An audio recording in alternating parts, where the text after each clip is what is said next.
Joining me now on the program is Leo Emirali. He's former aide to the UK Government Minister. He's joining us to talk to us about the UK roadmap for the lifting of some of the restrictions there. Good afternoon, Leon. Thanks for joining NewsHour. Good afternoon, Gillette. Thank you. Now, Boris Johnson's unveiled a map out of lockdown for England that would keep a lot of the businesses shut till the summer. How can you evaluate the roadmap announced by the Prime Minister? And do you think that the UK's exit plan is the right one or an effective one? Well, I think it's been greeted with a mixture of both optimism but also caution. I think the UK has been in a state of lockdown on and off really since March last year, and the public has become quite tired and weary of that. So although we are cautious, if COVID's taught us anything, it is that it is a very unpredictable disease. There could be an international variant that throws this roadmap off course. There could be issues with the vaccine supply that does something similar.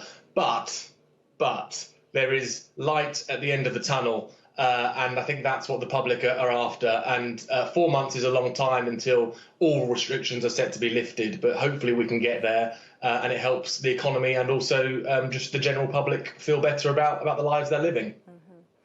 Now, under Johnson's plan, schools will also reopen the first week of March, while social gatherings and workplace limits will remain in place until further notice. So is it safe to send kids back to school during this time?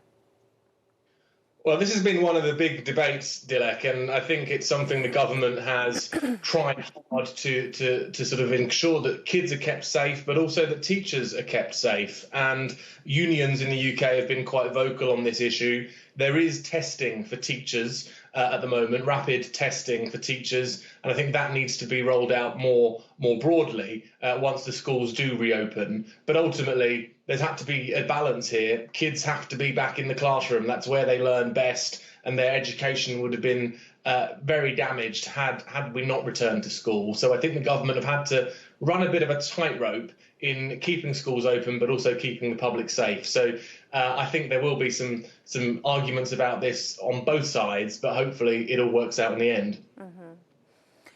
Now, with nearly 130,000 fatalities, Britain has suffered the world's fifth highest official COVID-19 death toll, but it's also overseen the fastest vaccine rollout of any big country, making Britain a test case for governments worldwide, hoping to return to some sense of normal. How can you summarise the country's total fight against the invisible enemy?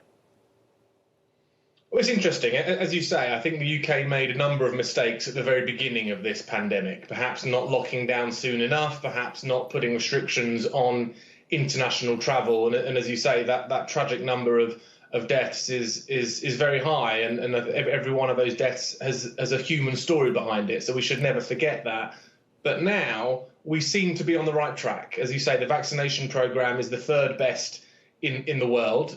We vaccinated 27% of the entire country. That's 18 million people. And I think that ultimately this is the way out. And if we can get the vaccine process right, if we can ensure that the economy continues to be on the sort of even keel up to reopening the economy entirely, then I think we can say it would have been a successful vaccine rollout. But as you say, we have to be cautious. We can't be overly optimistic about this when you consider what's gone on in the past. But the vaccines seem to be working well so far, and I think the UK government deserves some credit for that.